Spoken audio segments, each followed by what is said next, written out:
ભાવનગર મહાનગરપાલિકાના દબાણ હટાવ ટીમ દ્વારા અકવાડા ખાતે ત્રાટકી હતી અને દબાણ હટાવવાની પ્રક્રિયા હાથ ધરવામાં આવી હતી। દબાણ હટાવ ટીમ દ્વારા અકવાડા પાસે આવેલી માલેશ્રી નદીના ડાયવર્ઝનના રૂટ પર આવતા દબાણો હટાવવામાં આવ્યા હતા। ત્યારબાદ માટે મહાનગરપાલિકા ડાયવર્ઝન બનાવશે।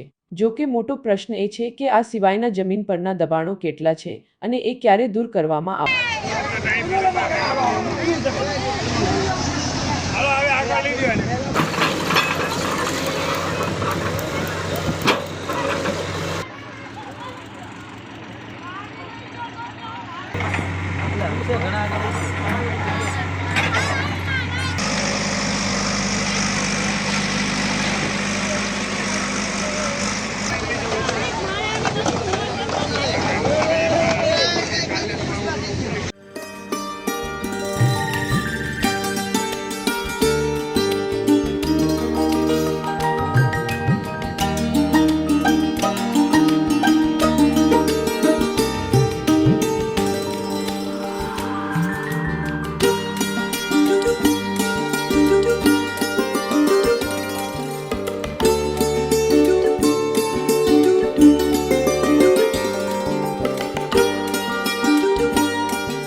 મહેન્દ્રસિંહ રાણા, દબાણ હટાવ ઇન્સ્પેક્ટર BMC। આજે અકવાડા માલેશ્રી નદીના કિનારે ડાયવર્ઝન કાઢવાના રૂટમાં જે કંઈ દબાણો હતા, જેમાં કાચા બાંધકામો પતરાના હતા, જે 10 થી 12 પતરાના શેડ જેને દૂર કરેલ છે અને ટૂંક સમયમાં અહીંયા રોડ બનાવીને ડાયવર્ઝન મૂકવામાં આવશે।